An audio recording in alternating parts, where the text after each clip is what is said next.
This concept video is looking at the overall shape difference between a short iron swing and a long club swing, so driver, 3-wood, something like that. So I've got the trusty hula hoop out here, and then I just took the pool noodle, and we can imagine that the pool noodle is basically tangent to the path. So this will be representing the instantaneous path. If I'm hitting down on the ball, you can see that that path of the club is not only traveling down, it's also going a little bit out to the right. And that depends on how much I'm hitting down, as well as how much the hula hoop is tilted up or down. The more it's tilted down, like on the driver, that makes it go more out to the right.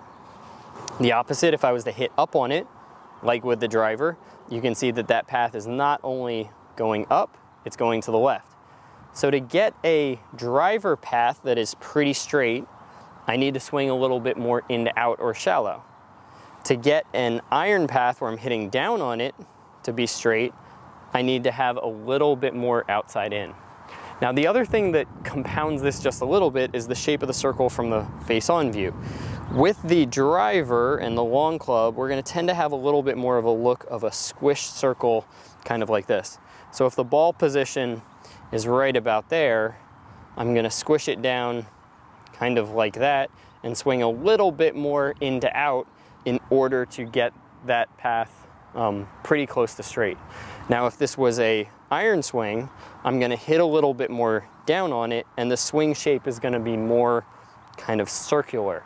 And that's partly because of how we're powering the swing, more with the upper body, less with the big lower body and big kind of tour sequence that creates that flat spot and the width on the other side of the ball that we want for the longer club. So now I've got a short iron and the 3-wood, and what you'll see is with the 3-wood, to account for that, I'm going to have a little bit more of this axis tilt. Now I create some of that just by having a wider stance at setup. That's going to help me stay a little bit more behind the ball, and that by itself is going to get the path to swing a little bit more into out, which will balance the fact that I'm not hitting down on it very much, especially with the driver where I'm hitting up on it. With the iron, I'll have a narrower stance, which prevents me from creating that big tilt because I want the bottom of the swing closer to where the golf ball is. When I get to a wedge, the bottom of the swing is very close to where the golf ball is. So to do that, I'm going to try to keep my upper body and my lower body a little bit more stacked on top of each other. And then as a result of having my upper body and lower body stacked more on top of each other, in order to get down to the golf ball, I'm going to have a little bit fuller arm extension, which is going to create more of this circular shape instead of the ellipse or kind of squished egg shape where it's wider on the other side of the golf ball.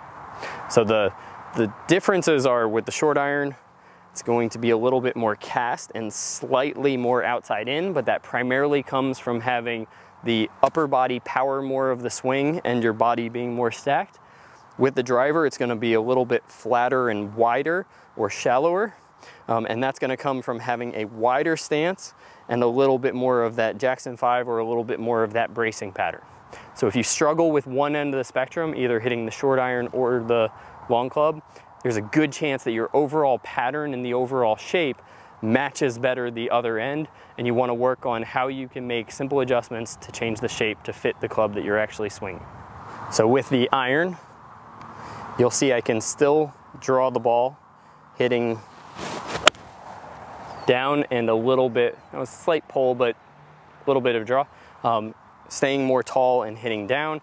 Now to get about the same amount of curve, that one would have looked more like this, but you can see with a 3-wood that would basically roll along the ground. So now I'm going to play it a little bit further or further back. If I made that same swing and came in steep, I'd probably bottom out behind it. So now I'm going to have to get a little bit more lower body rotation in order to get that shallow contact. So that will look a little bit more like that. And both of those, that one actually went fairly straight, just a touch draw. The other one was a little bit of a pull draw. But you'll see that the overall patterns, while the ball flight looked about the same, In order to do so, I had to make adjustments to the shape of the swing, which you learned early in this video, and I recommend that you practice going from short iron to long club and back and forth as part of your practice training to help it transfer to the course. If you like the way we break these down, then you'll love the content over at golfsmartacademy.com. So I've linked a playlist relevant to this video topic here at the bottom. I want you to click on it. There you'll be able to see anywhere from 20 to 50 more videos related to this key topic. Go over there, sign up for a free membership. You can watch as many videos as you want for 1 week, and if you enjoy it, please sign up and you can work with us on your game long term. If you're not quite ready to make the leap and head over for your free membership, then please subscribe or like this video. That way you'll get updates as far as when we create new analysis videos or new content to share with you on YouTube.